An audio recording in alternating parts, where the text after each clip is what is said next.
as well as the pacification process spearheaded by AMISOM, with the participation of our gallant men and women in uniform, especially those of the Kenya Defense Forces. Together with our friends within the continent of Africa and further afield, we intend to continue fighting terrorism with the ultimate aim of eliminating all threats to our national security. With respect to the overall cost of operating a devolved system of government and the ballooning wage bill, appropriate measures have been conceived. And indeed, on this note, I want to note that when we had our summit meeting in Sagana a few weeks ago, we did acknowledge, together with our partners in county government, that this issue was an issue of immediate concern, that we will not be able to deliver, either as a national government or as county governments, if we are not able to address ourselves to this particular situation. And towards that end, and in order to be inclusive and fully participatory, we did agree, and I think, Chairman, you will confirm that we will be holding in the very near future a national conference to discuss this issue, which we all agreed was a matter of national importance going forward, and that needs to be dealt by all parties with an interest.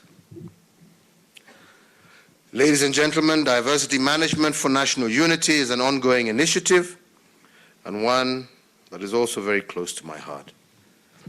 The implementation of the devolved system of government has helped to a large extent in addressing much of the perceived marginalization by giving citizens across the country more opportunities to participate directly in governance and development.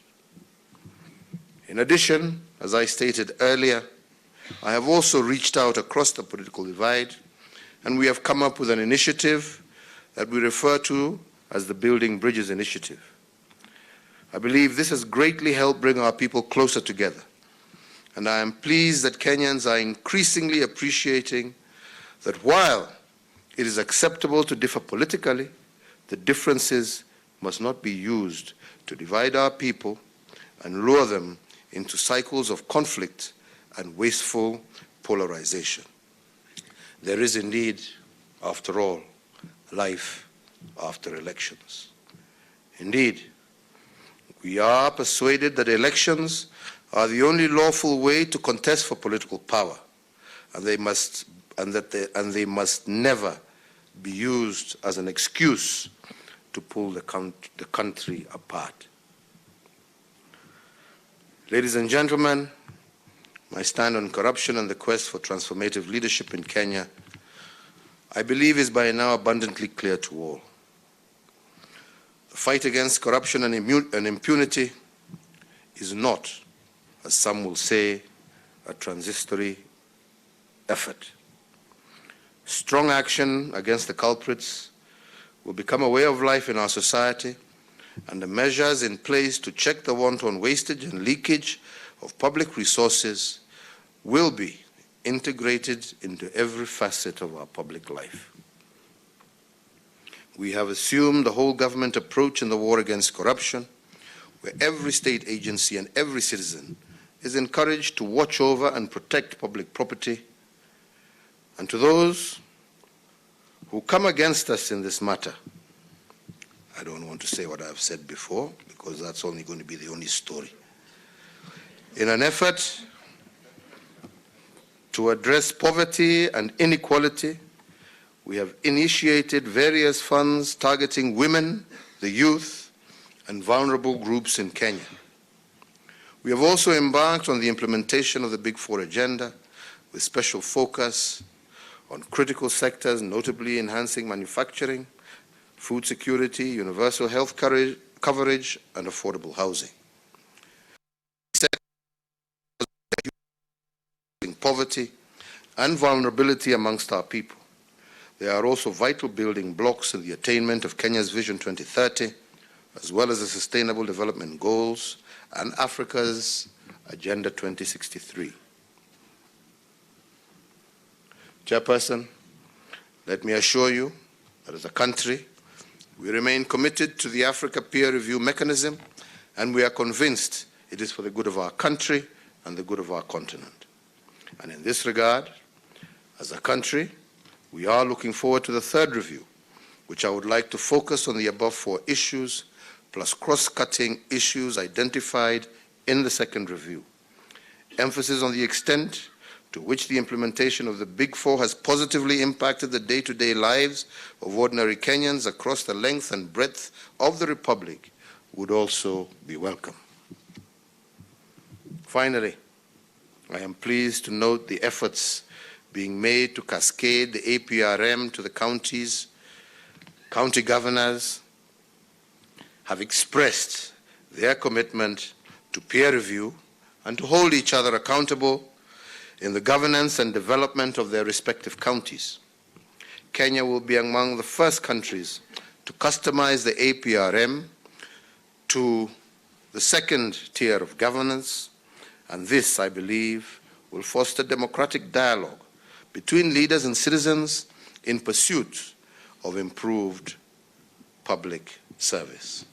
I really just want to reiterate 2 things and to say that those who came up with the idea of us being able to review one another as countries across the length and breadth of our continent, I believe had a mission that we didn't want to be lectured at, but we also acknowledged that we have our strengths, but also our weaknesses, and that we need to be able to be frank and open with one another as we address ourselves to these challenges. So therefore, ladies and gentlemen, when we say we want to be committed to bringing Kenyans together, this is not a political agenda. This is a challenge that even our brothers and sisters across the African continent have identified as a problem that Kenyans must address. So there is no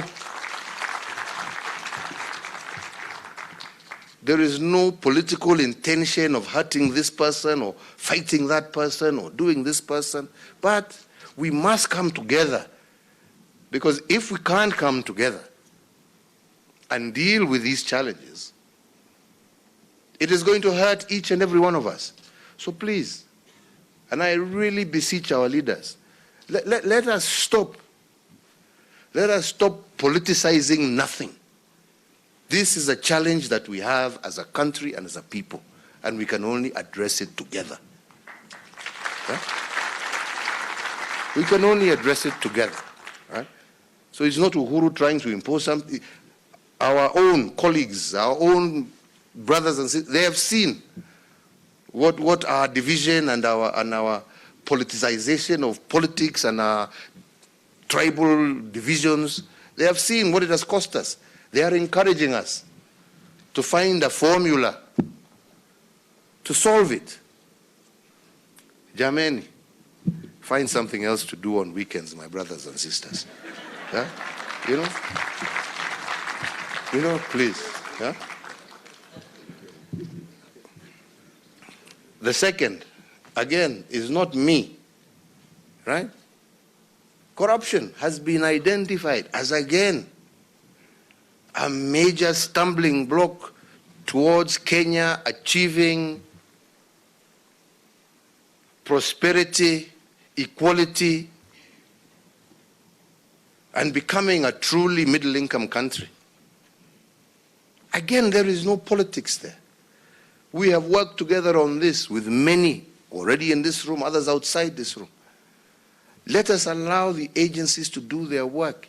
Let us not turn this into community fights, into individual fights. I don't know, so-and-so is being targeted, so-and-so is being targeted.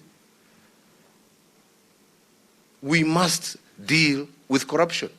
And the fact of the matter is, whether we as Kenyans want to accept it or not, it exists. And it is an impediment. It is a stumbling block, right? And again, our brothers and sisters on the continent have recognized that to be a problem. Sasa jameni, why do we need to politicize? Why don't we fix it? Yeah? One way or another, let us fix it, right? Let us find that formula to fix it, to stop it, so that we protect our resources to be able to go into the areas that they should be going into. Jameni, and that is why I'm saying I am proud today that my honored guest, my chief guest, is a man who has shown that commitment, integrity, does pay off. It does pay off. It does pay off. Let us commit ourselves to that. Let us come together. If indeed somebody feels that this action or that action, put it on the table. Tell us where and where. Let us sit together. We don't want corruption to be used to victimize anybody. We want corruption to be resolved to benefit, by the end of the census, 50 million people. And that's the way we should address ourselves to this issue. Yeah? That's the way we should address ourselves to this issue. So again, please, let this also be an agenda that we remove from funerals and weddings and I don't know what, because that's not where you're going to get the answer. Yeah? The answer is going to come from us talking to one another and being able to deal with these challenges. Yeah? And that's why I am very proud today with the words and the sentiments of Governor Oparanya, that in the same manner that other African countries are telling us, guys, these are your problems, you've got to fix them. Governor Oparanya is also saying, we too in the counties have challenges, right? Let us also accept that we can criticize, correct, and inform each other of where we have gone wrong and how we can do better, right? That ultimately is what leads to good governance. That ultimately is what leads to prosperous societies. So let us work together in this spirit, ladies and gentlemen. This country belongs to all of us. This country needs all of us. And it's true, we can be political competitors, but we do not have to be destructors of our nation. We can compete in a civilized manner. All right? Recognizing that even after that competition, nobody's leaving Kenya. Nobody's going anywhere. Right? So when we say we are reaching out,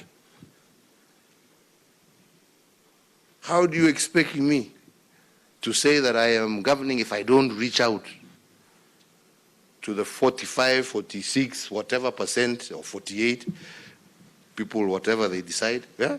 But there's a huge chunk that didn't vote for me. I got to work with them, man. Where are they going? Yeah? Where are they going? As a reporter once asked President Mugabe, you know, when are you going to let the people of Zimbabwe go? And he asked, where are they going? You know, because even today I ask the same question. Yeah? When I'm told, why are you, because, you know, let those people go who belong to the other side, don't deal with them. Then I ask, so where are they going? They're going nowhere. They're going nowhere. And they must be served. They must be addressed. Their issues must be resolved. And how do you do it without talking, my friends? How do you do it without talking and engaging? Yeah? Jameni, sisi watu wa Kenya, jameni. Anyway, in conclusion, ladies and gentlemen, I just wish to reiterate that Kenya is fully on track in the implementation of its commitments to the APRM, and our active support and participation in the mechanism remains assured for many years to come. I once again want to thank each and every one of you for your continued partnership in the promotion of good governance in Kenya and across this great continent of Africa. Asante sana na Mungu awabariki. Thank you very much.